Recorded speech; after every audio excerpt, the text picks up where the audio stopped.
O Stanley, meu genro, ele costuma dizer assim, quando ele começa a pregar, né? Como está o teu coração? Não é assim que ele fala? E hoje nós vamos falar um pouquinho do coração, do nosso coração. Põe a mão no seu coração, assim. Isso. Fala, eu abro o meu coração. Para que o Senhor possa ministrar. Fala, Senhor, do jeito que o Senhor quiser. Em nome de Jesus. Amém? O Salmo de número 108, no verso 1. Olha o que diz aí. Firme está o meu coração, ó Deus. Cantarei louvores de toda a minha alma.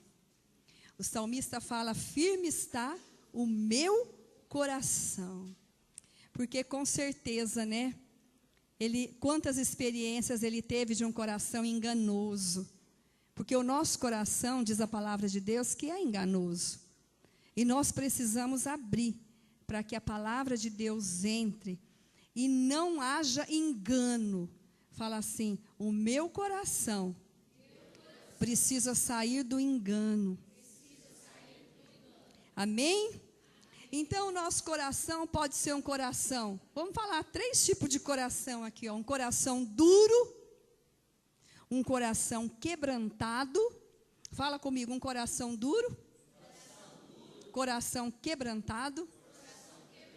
E um coração habitado. O coração duro, lá em Mateus, no capítulo 13, no verso 15, diz assim, o próprio Senhor Jesus falando, porque o coração deste povo está endurecido, de mau grado ouviram com os ouvidos e fecharam os olhos, para não suceder que vejam com os olhos, ouçam com os ouvidos, entendam com o coração, se convertam e sejam por mim curados. O Senhor está aqui dizendo, quando Ele falou da parábola do semeador, e Ele começou a explicar a parábola, e Ele disse também, olha, assim, para que se cumprisse a profecia, lá quando o profeta Isaías falou, que esse povo era um povo de coração duro, que ia ouvir, quer dizer, não ia entender, né? Não ia entender nada. E muitas vezes nós ouvimos, né? Mas também não entendemos. Por quê? O coração está endurecido. E o coração, para quebrar o coração que está endurecido, é preciso decisão. Fala comigo, é preciso decisão. Você precisa decidir ter um coração quebrantado. Porque quem fecha o coração, fala assim comigo, sou eu mesmo. Nós fechamos o nosso coração. E aí o segundo que nós falamos, o coração quebrantado, né? Ou seja, um coração quebrado, aquilo que era de pedra, por isso que fala que o Senhor transforma o coração de pedra em coração de carne. Precisa ser quebrado para ser quebrantado. Então, lá no Salmo 34, 18, olha o que o Senhor fala de um coração quebrantado. Aquele que decide, eu decido, né? Amolecer o meu coração, tirar o bloqueio, tirar aquilo que eu acho, tirar a minha razão. Isso é tirar a dureza do coração.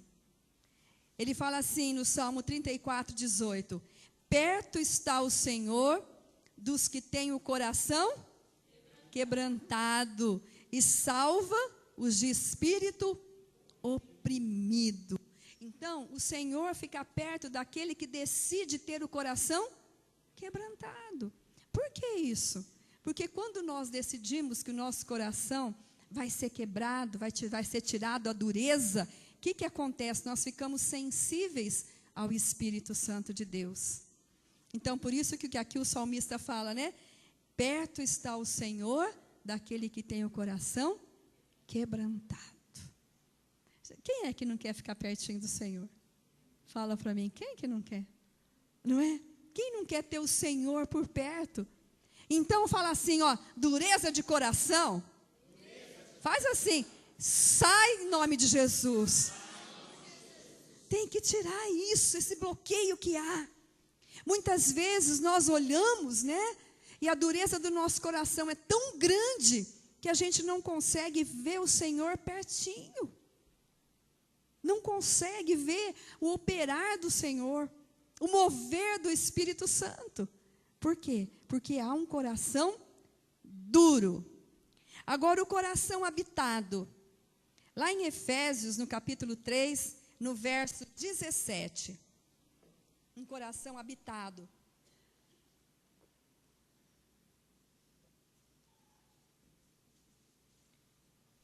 E assim, habite Cristo no vosso coração, pela fé, estando vós arraigados e alicerçados em amor.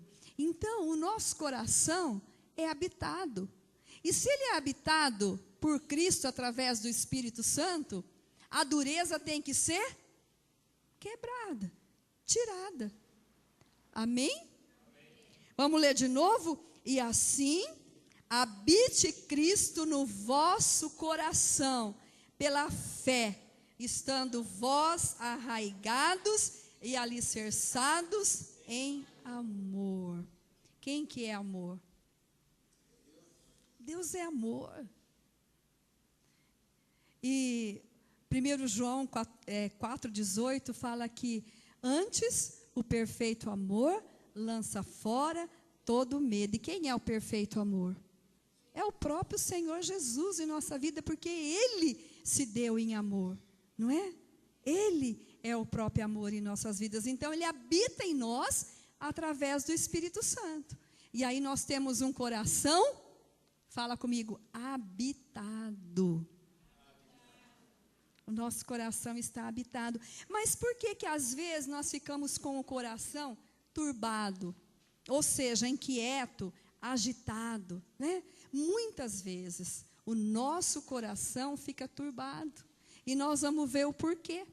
Para que a gente aprenda, né? Quando isso acontecer, se o meu coração é do Senhor, eu já entreguei. Ele é um coração habitado pelo Espírito Santo. Por que que às vezes ele fica turbado? Fala para o teu irmão, meu coração de vez em quando fica agitado. Inquieto, né? Então, olha aí João 14:1. João 14:1. O Senhor Jesus falando, não se turbe o vosso coração. Credes em Deus, crede também em mim. Não se turbe o vosso coração. O Senhor, se Ele fala isso para nós, o próprio Senhor Jesus, é porque Ele sabe que o nosso coração pode estar turbado. O nosso coração pode estar inquieto, agitado. Tem uma palavra que eu gosto muito que fala assim, aquieta-te, saiba que eu sou Deus. É para o nosso coração que o Senhor fala isso, aquieta-te. E o Senhor sabe que o nosso coração pode ficar turbado. E ele pode ficar turbado por várias razões. Uma delas, né, pela tristeza. Quando a gente está triste, nós estamos com o coração turbado. É ou não é? Assim como Ana. Quem conhece a história de Ana? A Ana era uma mulher estéril. Ela não tinha filhos. E a outra mulher do seu esposo, a Penina, ela zombava dela. E todas as vezes que encontrava com ela, zombava. Porque ela tinha filhos e ela não.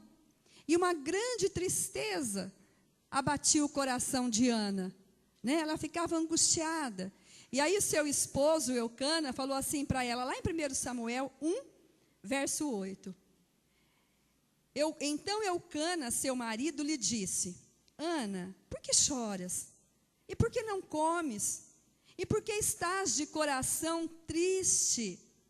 Não te sou eu melhor que 10 filhos? Ana estava com o coração triste, não comia. Mas, como o Senhor faz da mulher estéril mãe de filhos, Ana orou, se colocou diante do Senhor e ela pôde dar à luz. Ela deu à luz a Samuel, o qual ela consagrou ao Senhor. Mas antes, o coração de Ana também estava turbado, estava triste. porque tinha uma razão para ela ficar triste. E a tristeza, querido, turba o nosso coração. Não importa qual é a situação, mas o nosso coração fica desse jeito. Amém? O segundo motivo, né, do nosso coração, a segunda razão, ele fica turbado pela angústia. Fala para o teu irmão, nosso coração, muitas vezes, se turba pela angústia. Pela angústia. Olha só, lá em 2 Crônicas, no capítulo 33, no verso 12, fala de um rei chamado Manassés. Esse rei, ele foi levado cativo até a Babilônia, e ele ficou muito angustiado. E ele, olha, nesse versículo 12, capítulo 33, ele, angustiado, suplicou deveras ao Senhor seu Deus, e muito se humilhou perante o Deus de seus pais. Fez-lhe oração, e Deus se tornou favorável para com ele. Atendeu-lhe a súplica, e o fez voltar para Jerusalém, ao seu reino. Então, reconheceu Manassés que o Senhor era Deus. O rei Manassés ficou angustiado, mas ele orou. Olha aí no versículo, ele se humilhou, ele suplicou, ele orou, e Deus lhe foi favorável e atendeu. Então não importa quanto teu coração esteja ou fique angustiado, quando você apresenta para o Senhor a angústia, Ele vai tirar tudo aquilo que está agitando o seu coração, que está turbando o teu coração. Amém, queridos? E terceira razão do nosso coração ficar turbado, são as crises. É ou não é? Você já viu as pessoas, quando entram numa determinada crise, seja ela financeira, seja ela de enfermidade, seja qualquer crise, como fica o coração dessa pessoa que entra nessa crise? Vocês já observaram isso? É um coração turbado, angustiado, é um coração triste, é um coração sem direção. É assim que acontece. Olha o que a palavra fala aí. Lá em 2 Coríntios, no capítulo 7, verso 5, Paulo, que foi um homem tremendo na palavra de Deus, foi ou não foi? Ganhando vidas maravilhosas. O que aconteceu com ele? Ele também teve o coração turbado, por crise. Ele vivia um momento de crise, quando fazia uma de suas viagens à Macedônia. Olha o que ele diz aqui, ó. Nenhum alívio tivemos, pelo contrário, em tudo fomos atribulados, lutas por fora, temores por dentro. Paulo confessando isso, que em tudo ele tinha sido atribulado, né? E ele estava fazendo uma viagem do quê? De evangelismo. Estava levando a palavra de Deus. Estava ali na Macedônia. Mas ele falou, olha o que ele fala aqui. Eu tenho lutas por fora e temores por dentro. Ele também tinha algum medo. Tinha um coração assim. Mas depois, se a gente continuar lendo aí, a maneira que ele se coloca diante de Deus, a maneira que ele fala que em tudo é atribulado, mas ele não vai ficar angustiado, não é isso? Porque ele confia no Senhor. Mas momentos de crises turba o nosso coração. É ou não é? Quem aqui já viveu momentos de crise? Muitos, né? E o coração fica turbado, fica sem direção. Depois, turbado pelo medo. É uma das razões também que o nosso coração fica agitado, fica angustiado, é pelo medo. Vocês se lembram quando estavam os discípulos no barco? E aí o mar começou a levantar umas ondas um pouquinho, as ondas um pouco maiores. E eles ficaram meio, né, já preocupados que Jesus não chegava. De repente, Jesus veio andando sobre as águas. E o que aconteceu com eles? eles tiveram um grande temor, porque pensaram que era um fantasma. Pensaram que era um fantasma e tiveram temor. E hoje não é diferente em nossas vidas. Nós temos muitos fantasmas que nos assustam. É ou não é, queridos? Fantasma da dívida, não é? Fantasma do passado, coisas, lembranças que nos assombra dessa forma.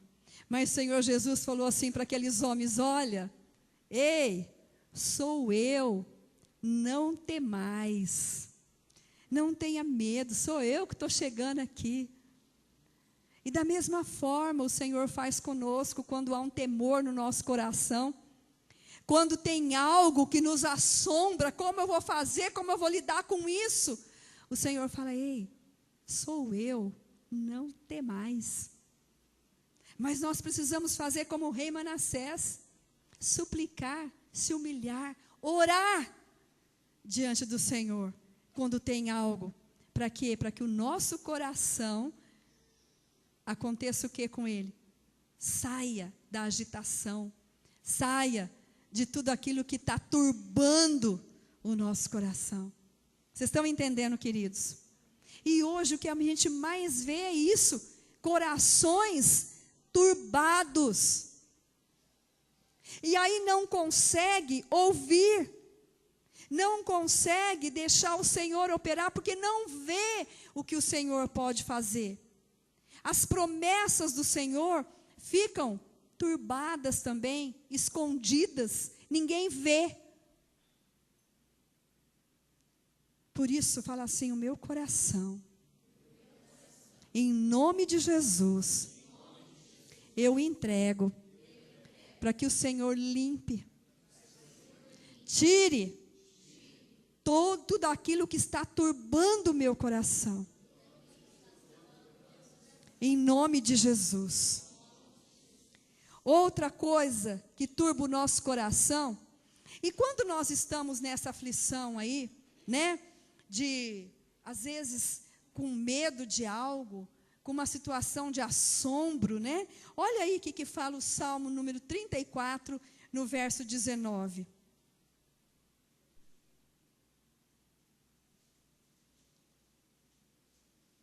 Muitas são as aflições do justo, mas o Senhor de todas o livra. Muitas são as aflições, as tribulações, mas o Senhor o Senhor livra de uma. É assim que fala? O Senhor livra de todas. Todas. Então fala assim, ó: aquieta-te, coração, e saiba que o Senhor é Deus. É só falar: aquieta-te, coração. Amém? Depois o quinto é turbado pela incredulidade. O nosso coração, muitas vezes, ele fica turbado porque nós não cremos, assim como Tomé. Lembra o que Tomé falou? Eu só vou crer que o Senhor apareceu a hora que eu botar o dedo lá na chaga dele. Não é assim que ele falou? Mas o que o Senhor Jesus falou para ele? Quando apareceu, falou: ó, Tomé, põe a mão aqui, põe até do lado também. Põe a mão. Mas depois ele falou para Tomé assim: não seja incrédulo, mas crente. Foi assim que o Senhor falou para ele: não seja incrédulo. Então, ser incrédulo ou não, também é decisão. Amém? Porque o Senhor chamou a atenção de Tomé, falou: não seja incrédulo, mas crente. Ou seja, aquilo que você não vê, creia. Porque Ele é soberano para fazer. O Senhor é soberano. E ele precisava mostrar para Tomé como é que estava o coração dele, incrédulo, turbado pela incredulidade. Quantas vezes você vê algo acontecer e você também fica incrédulo? Aí não acontece com você. Fala assim: a credulidade. Ou seja, Fala assim: eu decido crer. É decisão também. Olha só. Fala para o teu irmão: não seja incrédulo, mas crente no Senhor. Amém? Outra coisa, né? Outra razão do nosso coração estar turbado é a dúvida. Isso é triste demais, dúvida. Olha aqui que lá em Judas, no verso 22 e 23a, olha o que fala. Só tem um capítulo, viu, gente? Judas. Lá antes de Apocalipse. Fala assim: e compadecei-vos de alguns que estão em... Põe aí para nós, Eric. Judas 22, até o 23a. Compadecei-vos de alguns que estão em dúvida. Olha só, é para compadecer daquele que está em dúvida. Depois o Senhor continua: salvai-os arrebatando do fogo. O que é o fogo? Hã? É inferno. É inferno. Então, aquele que tem dúvida se o Senhor é soberano sobre a sua vida, aquele que tem dúvida se o Senhor Jesus Cristo morreu e ressuscitou, ele está sujeito a ir para o fogo do inferno. Vocês estão entendendo, queridos? Então, toda dúvida que aparecer no seu coração, rejeita em nome de Jesus. E decida crer. Ouça Jesus falando no teu coração. Não seja incrédulo, mas crente. Que fique isso no teu ouvido e no teu coração. Não seja incrédulo, mas crente. Em nome de Jesus. Porque quando nós estamos em dúvida, nós cometemos muitos erros. Vocês já viram aquela plaquinha nas rodovias que fala assim: na dúvida, não ultrapasse. Por que será? Porque senão você vai morrer. É ou não é? E é a mesma coisa espiritualmente, na dúvida. Cuidado, decida crer. Deixa o Senhor operar no teu coração a fé que vem dEle, um dom dEle, para que saia toda a dúvida do teu coração. Saia a dúvida daquilo que o Senhor tem para a tua vida. Saia a dúvida daquilo que Ele já fez por você. Saia a dúvida daquilo que Ele ainda vai fazer pela tua vida. É assim. O profeta Elias, ele teve um tempo, né, que ele ficou com o coração turbado. Quem já leu aqui sobre o profeta Elias? Conhece a história do profeta? Um homem que fez acontecer, né? E fogo do céu. E os profetas lá, bateu 850 profetas de Baal. E daí para frente. Mas um dia ele ficou com o coração turbado. Fala comigo. Até o profeta Elias turbou o coração. Ficou com o coração inquieto. Ele já tinha feito tantas coisas, né? Já tinha realizado. Mas teve um momento que ele foi para o deserto. Foi para o deserto, desejou morte. Depois ele se sentou embaixo de uma árvore lá que dá no deserto. Sentou embaixo e ficou lá. Veio um anjo do Senhor, trouxe pão para ele, trouxe água para ele. Ele se fortaleceu, andou, caminhou 40 dias e 40 noites. Mas aí sabe o que ele fez? Depois disso, entrou na caverna. Queridos, quantas vezes o Senhor renova a nossa vida, nos fortalece, nos alimenta e dá um gás novo em nossa vida, é ou não é? Assim como aconteceu com o profeta Elias. Ele andou por 40 dias e 40 noites fortalecido por aquilo que o anjo trouxe para ele. Aí depois, ele entrou na caverna. Aí o Senhor disse para ele assim: Elias, o que você está fazendo aí? O que que você está fazendo aí? Ah, Senhor, sou zeloso. Oh, vamos lá ver, gente. Abra aí em 1 Reis, no capítulo 19.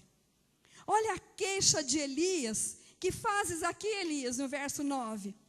Ele respondeu: tenho sido zeloso pelo Senhor, Deus dos exércitos, porque os filhos de Israel deixaram a tua aliança, derribaram os seus altares, mataram os seus profetas à espada, e eu fiquei só, e procuram tirar-me a vida. A queixa dele não estava errada. Aconteceu tudo isso mesmo, né? Só que ele imaginava que ele estava só. Assim como acontece muitas vezes conosco. Já orei tanto a esse respeito. Pai, eu já estou anos na igreja, já fiz tantas coisas, Senhor, mas olha a minha vida hoje, olha o que está acontecendo comigo hoje. Não é isso que acontece muitas vezes? Você já recebeu um fortalecimento maravilhoso na palavra, já caminhou, já começou dentro de um ministério e está trabalhando na obra do Senhor. Aí, de repente, a caverna entrou lá. E ele se queixa para o Senhor de uma forma, né, que convincente. E aí, o Senhor fala assim para ele: sai daí e põe-te neste monte perante o Senhor. Queridos, quando ele andou 40 dias e 40 noites, você sabe o que ele fez? Ele chegou até o Monte Horebe, que é chamado Monte de Deus. Foi ali que ele entrou na caverna, na hora que ele já estava no Monte de Deus. Da mesma forma, quando Deus está operando na sua vida, você foi fortalecido, está acontecendo algo, você está perto da vitória, chega na presença de Deus e não consegue ver Deus. E entra, vamos chamar de coração com depressão.